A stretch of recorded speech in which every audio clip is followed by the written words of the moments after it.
नमस्कार मित्रांनो, स्वागत आहे तुमचं आपल्या शेती आणि सरकारी योजना यूट्यूब चॅनलमध्ये। मित्रांनो, बांधकाम कामगारांसाठी एक मोठी आणि महत्त्वाची अपडेट समोर आली आहे। आता 2026 मध्ये कामगारांना अत्यावश्यक वस्तूंचा संच म्हणजेच इसेन्शियल किट दिले जाणार आहे। पण सर्वात महत्त्वाचं म्हणजे अर्ज करण्यासाठी फक्त 15 दिवसांचाच कालावधी उरलेला आहे। म्हणून हा व्हिडिओ शेवटपर्यंत नक्की पहा, जेणेकरून तुम्हाला संपूर्ण माहिती मिळेल। मित्रांनो, व्हिडिओ सुरू करण्यापूर्वी एक छोटीशी विनंती आहे। तुम्ही जर या चॅनलवर पहिल्यांदाच आला असाल तर चॅनलला नक्की सबस्क्राइब करा, जेणेकरून असेच महत्त्वाचे अपडेट तुम्हाला वेळेवर मिळतील। चला तर मंडळी, व्हिडिओला सुरुवात करूया। मित्रांनो, एकदम सोप्या भाषेत समजून घ्या। आधी काय होतं, 2025 पर्यंत सरकारकडून बांधकाम कामगारांना पेटी टूल किट दिली जात होती। त्यानंतर 2025 मध्ये कामगारांसाठी भांडी योजना सुरू करण्यात आली। पण आता 2026 मध्ये सरकारने यामध्ये बदल केला आहे। आता नवीन प्रकारे अत्यावश्यक वस्तूंचा संच म्हणजे इसेन्शियल किट देण्यास सुरुवात झाली आहे। म्हणजे काय, आता तुम्हाला एकाच वेळी रोजच्या वापराच्या गरजेच्या वस्तूंचा संच मिळणार आहे। आता महत्त्वाची तारीख लक्षात ठेवा मित्रांनो, 4 एप्रिल 2026 पासून या किटचं वाटप सुरू झालं आहे आणि ही योजना प्रत्यक्षात 1 जानेवारी 2026 पासून लागू झाली आहे। पण इथेच एक मोठी समस्या झाली आहे। अनेक कामगारांना माहिती नसल्यामुळे त्यांनी अजून फॉर्म भरलेला नाही। त्यामुळे सरकारने आता काय केलं आहे, शेवटची एक संधी दिली आहे। म्हणजेच आता एक मर्यादित कालावधी दिला आहे, ज्यात तुम्ही अर्ज केला तर तुम्हाला हा लाभ मिळणार आहे। म्हणून मी तुम्हाला सांगतो, जर तुम्ही अजून अर्ज केला नसेल तर वेळ वाया घालू नका, कारण ही शेवटची संधी असू शकते। पुढे आपण पाहणार आहोत कोण पात्र आहे, कोण अपात्र आहे आणि अर्ज कसा करायचा। म्हणून व्हिडिओ शेवटपर्यंत नक्की पहा। मित्रांनो, आता सगळ्यात महत्त्वाची गोष्ट, या योजनेसाठी अर्ज करण्यासाठी खूपच कमी वेळ उरलेला आहे। सध्या फक्त 15 दिवसांचा कालावधी दिलेला आहे। म्हणजे काय, सोप्या भाषेत समजून घ्या। जर तुम्ही या 15 दिवसांच्या आत फॉर्म भरला तरच तुम्हाला या योजनेचा लाभ मिळणार आहे। पण जर तुम्ही विचार करत बसला किंवा नंतर भरू असं म्हटलं आणि 15 दिवस निघून गेले तर यावर्षी तुम्हाला हा लाभ मिळणार नाही। म्हणजे सरळ नियम आहे, वेळेत अर्ज लाभ मिळणार, उशीर झाला लाभ बंद। आणि अजून एक महत्त्वाची गोष्ट, जरी नंतर अर्ज सुरू झाले तरी लगेच फायदा मिळणार नाही। म्हणून सध्या जो कालावधी दिला आहे तोच तुमच्यासाठी सगळ्यात महत्त्वाचा आहे। म्हणून मी तुम्हाला स्पष्ट सांगतो, अजिबात उशीर करू नका, आजच किंवा उद्याच फॉर्म भरून टाका। कारण ही संधी निघून गेली तर पुन्हा कधी मिळेल ते सांगता येत नाही। पुढे आपण पाहणार आहोत पात्रता काय आहे आणि फॉर्म कसा भरायचा। म्हणून व्हिडिओ शेवटपर्यंत नक्की पहा। मित्रांनो, आता या योजनेचा उद्देश अगदी सोप्या भाषेत समजून घ्या। सरकार ही योजना का देत आहे? पहिली गोष्ट, आजकाल महागाई खूप वाढली आहे। रोजच्या वापराच्या वस्तू घेणं सुद्धा अनेक कामगारांसाठी कठीण झालं आहे। म्हणून सरकारचा उद्देश आहे कामगारांना रोजच्या लागणाऱ्या आवश्यक वस्तू थेट मिळाव्यात। दुसरी महत्त्वाची गोष्ट, जेव्हा या वस्तू तुम्हाला मोफत किंवा कमी दरात मिळतात तेव्हा तुमचा खर्च कमी होतो। म्हणजेच आर्थिक भार कमी करणे हा या योजनेचा मोठा उद्देश आहे। तिसरी आणि सगळ्यात महत्त्वाची गोष्ट, जेव्हा घरात आवश्यक वस्तू सहज उपलब्ध होतात तेव्हा कुटुंबांचा ताण कमी होतो आणि त्यामुळे कामगार आणि त्यांच्या कुटुंबांचं जीवनमान सुधारण्यास मदत होते। म्हणजेच थोडक्यात काय, रोजच्या गरजेच्या वस्तू मिळतील, खर्च कमी होईल आणि तुमचं जीवन थोडं सोपं होईल। म्हणून ही योजना तुमच्यासाठी खूप फायदेशीर आहे।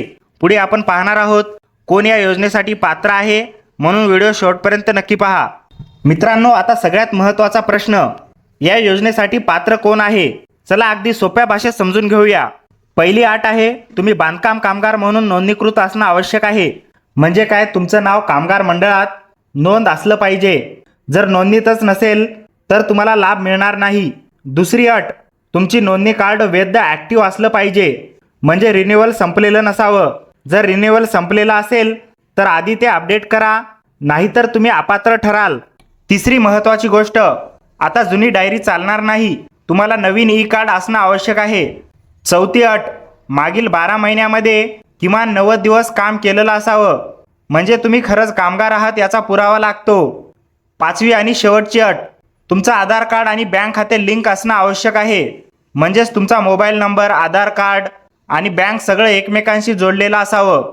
आता थोडक्यात लक्षात ठेवा, नोंदणीकृत कामगार असावा, कार्ड ॲक्टिव्ह असावं, ई कार्ड असणं गरजेचं आहे, 90 दिवस काम केल्याचा पुरावा असणं गरजेचं आहे, आधार आणि बँक लिंक असावं। या सगळ्या अटी पूर्ण असतील तर तुम्हाला या योजनेचा लाभ मिळणार आहे।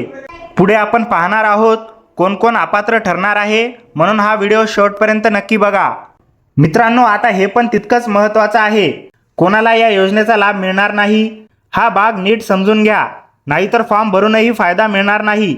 पहिली अट, जर तुम्ही नोंदणीकृत कामगार नसाल किंवा तुमचं रिन्युअल संपलेलं असेल तर तुम्हाला सरळ लाभ मिळणार नाही. म्हणजे काय, तुमचं कार्ड ॲक्टिव्ह नसेल तर तुम्ही अपात्र ठराल. दुसरी अट, जर तुम्ही आधीच याच प्रकारचा लाभ दुसऱ्या योजनेतून घेतला असेल तर इथे तुम्हाला पुन्हा तोच लाभ मिळणार नाही. तिसरी आणि महत्त्वाची अट, जर तुम्ही फॉर्म भरताना चुकीची माहिती दिली किंवा खोटी कागदपत्रे दिली तर तुमचा अर्ज सरळ रिजेक्ट केला जाईल. चौथी अट, जर तुम्ही सरकारी कर्मचारी असाल किंवा तुमचं नियमित उत्पन्न असेल तरीसुद्धा तुम्हाला या योजनेचा लाभ मिळणार नाही. आता थोडक्यात लक्षात ठेवा, नोंदणी नाही, रिन्युअल संपलं, अपात्र. दुसऱ्या योजनेतून लाभ घेतला, अपात्र. चुकीची माहिती दिली, अपात्र. सरकारी नोकरी, नियमित उत्पन्न, अपात्र. म्हणून काय करायचं, फॉर्म भरताना सगळी माहिती बरोबर आणि खऱ्या कागदपत्रांसह द्या आणि आधी तुमची पात्रता नक्की तपासा. पुढे आपण पाहणार आहोत अर्जासाठी लागणारी कागदपत्रे, म्हणून हा व्हिडिओ शेवटपर्यंत नक्की पहा. मित्रांनो, आता फॉर्म भरताना सर्वात महत्त्वाची गोष्ट, कागदपत्रे कोणती लागणार आहेत हा भाग नीट समजून घ्या, कारण कागदपत्र पूर्ण नसतील तर तुमचा फॉर्म रिजेक्ट होऊ शकतो. चला एक एक करून सोप्या भाषेत समजावून घेऊया. पहिलं कागदपत्र आहे बांधकाम कामगार नोंदणी कार्ड. हे सगळ्यात महत्त्वाचं आहे, याशिवाय तुम्ही फॉर्मच भरू शकत नाही. दुसरं कागदपत्र आहे आधार कार्ड. ओळख पटवण्यासाठी आवश्यक आहे आणि आधार नंबर लिंक असणं खूप गरजेचं आहे. तिसरं कागदपत्र आहे बँक पासबुक, कारण लाभ मिळाल्यावर तुमचे खाते व्हेरीफाय केलं जातं. चौथा आहे मोबाईल नंबर नोंदणीकृत असलेला, म्हणजे जो नंबर तुमचा आधार आणि कामगार कार्डला लिंक आहे तोच नंबर द्यायचा. पाचवं कागदपत्र आहे 90 दिवस काम केल्याचा पुरावा, म्हणजे तुम्ही खरंच कामगार आहात हे दाखवण्यासाठी हा पुरावा आवश्यक आहे. सहावं कागदपत्र आहे रहिवासी पुरावा. यामध्ये तुम्ही रेशन कार्ड किंवा मतदान ओळखपत्र देऊ शकता. आता थोडक्यात लक्षात ठेवा, कामगार card, Aadhaar card, bank passbook, mobile number, 90 दिवस काम केल्याचा पुरावा आणि रहिवासी पुरावा. आणि एक महत्त्वाची सूचना, फॉर्म भरताना सर्व कागदपत्रे बरोबर आणि स्पष्ट अपलोड करा. पुढे आपण पाहणार आहोत अर्ज प्रक्रिया कशी करायची, म्हणून व्हिडिओ शेवटपर्यंत नक्की पहा. मित्रांनो, आता सर्वात महत्त्वाचा प्रश्न, फॉर्म कसा भरायचा. चला अगदी सोप्या भाषेत स्टेप बाय स्टेप समजून घेऊया. सर्वप्रथम तुम्ही अर्ज ऑनलाईन किंवा ऑफलाईन दोन्ही पद्धतीने करू शकता. जर तुम्हाला मोबाईलवर किंवा कॅम्प्युटरवर अर्ज करता येत असेल तर ऑनलाईन करा, नाहीतर जवळच्या केंद्रावर जाऊन ऑफलाईन फॉर्म भरा. आता ऑनलाईन अर्ज कसा करायचा ते पाहू. स्टेप 1, सर्वप्रथम अधिकृत पोर्टलवर लॉग इन करा. तुमचे लॉग इन डिटेल्स टाका आणि पोर्टल उघडा. स्टेप 2, त्यानंतर अर्ज फॉर्म भरायचा आहे. तुमची सर्व माहिती काळजीपूर्वक भरा. नाव, पत्ता, आधार नंबर आणि इतर बरोबर टाका. स्टेप 3, आता कागदपत्र अपलोड करायची आहेत. जे कागदपत्र आपण आधी पाहिली ते सगळे क्लिअर फोटोमध्ये अपलोड करा. स्टेप 4, अर्ज भरून झाल्यानंतर पावती रिसिप्ट डाउनलोड करा आणि त्याची प्रिंट काढून ठेवा, कारण पुढे पडताळणीसाठी उपयोग होतो. आता पुढे काय होणार, तुम्ही दिलेली सर्व माहिती आणि कागदपत्रे तपासली जातील आणि व्हेरीफाय होईल आणि सर्व काही बरोबर असेल तर तुम्हाला इसेन्शियल किट दिली जाईल. म्हणजे लक्षात ठेवा, अर्ज भरा, कागदपत्र अपलोड करा, पावती ठेवा, पडताळणी होईल आणि मगच लाभ मिळेल. म्हणून फॉर्म भरताना कोणतीही चूक करू नका, नाहीतर अर्ज रिजेक्ट होऊ शकतो. पुढे आपण पाहणार आहोत महत्त्वाची सूचना, म्हणून व्हिडिओ शेवटपर्यंत नक्की बघा. मित्रांनो, आता शेवटची एक खूप महत्त्वाची सूचना आहे. ही गोष्ट अजिबात दुर्लक्ष करू नका. सध्या या योजनेसाठी फक्त 15 दिवसांचा शेवटचा कालावधी उरलेला आहे. म्हणजे काय, सोप्या भाषेत समजून घ्या. जर तुम्ही या 15 दिवसांच्या आत अर्ज केला तरच तुम्हाला या योजनेचा लाभ मिळेल. पण जर तुम्ही उशीर केला आणि 15 दिवस संपले तर तुम्हाला या टप्प्यात लाभ मिळणार नाही. आणि अजून एक महत्त्वाची गोष्ट, काही लोक म्हणतात नंतर भरू, पण लक्षात ठेवा, नंतर अर्ज जरी केला तरी तुम्हाला लगेच फायदा मिळणार नाही. म्हणजेच तुमचा अर्ज पुढे ढकलला जाऊ शकतो. म्हणून सरळ नियम लक्षात ठेवा, वेळेत अर्ज करा, मग तुम्हाला फायदा नक्की होईल. उशीर केला तर नुकसान होईल. म्हणून मी तुम्हाला सांगतो, आजच वेळ काढा आणि फॉर्म लगेच भरा, कारण ही संधी निघून गेली तर पुन्हा कधी मिळेल सांगता येत नाही.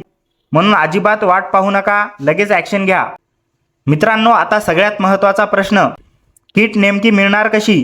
चला अगदी सोप्या भाषेत समजून घेऊया. सर्वप्रथम जे कामगार पात्र ठरतील आणि ज्यांचा अर्ज पूर्णपणे बरोबर आहे त्यांना इसेन्शियल किट दिली जाईल. म्हणजे काय? फक्त फॉर्म भरला म्हणून लगेच किट मिळणार नाही. आधी तुमचा अर्ज आणि कागदपत्रे तपासली जातील. सर्व काही बरोबर असेल तरच तुम्हाला किट मिळेल. आता दुसरी महत्त्वाची गोष्ट, ही किट जिल्हास्तरीय अधिकाऱ्यांमार्फत दिली जाईल.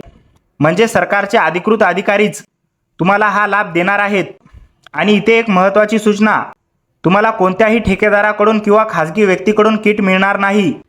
जर कोणी सांगत असेल मी किट देतो पैसे द्या, तर सावध राहा. म्हणजे थोडक्यात अर्ज करा, पडताळणी होईल, पात्र ठरला तर किट मिळेल आणि ती फक्त सरकारी अधिकाऱ्यांकडूनच मिळेल. म्हणून कोणत्याही चुकीच्या गोष्टीवर विश्वास ठेवू नका. फक्त अधिकृत प्रक्रियेनुसारच अर्ज करा. मित्रांनो, ही माहिती तुम्हाला उपयुक्त वाटली असेल तर व्हिडिओला एक लाईक नक्की करा आणि ही माहिती जास्तीत जास्त कामगारांपर्यंत शेअर करा. कारण कदाचित तुमच्या एका शेअरमुळे कोणाला तरी या योजनेचा फायदा मिळू शकतो. अशाच रोजच्या सरकारी योजना आणि शेतीविषयक रोजच्या अपडेटसाठी आपल्या शेती आणि सरकारी योजना यूट्यूब चॅनलला आत्ताच सबस्क्राईब करा. आणि जर तुम्हाला असेच दररोज मोबाईलवर अपडेट हवे असतील तर आमच्या व्हॉट्सअप ग्रुपला जॉईन करा. लिंक तुम्हाला व्हिडिओच्या डिस्क्रिप्शन बॉक्समध्ये दिलेली आहे. त्या लिंकवर क्लिक करा आणि लगेच ग्रुपमध्ये जॉईन व्हा. भेटूया पुढील अशाच महत्त्वाच्या अपडेटसह. तोपर्यंत धन्यवाद मित्रांनो. जय हिंद, जय महाराष्ट्र.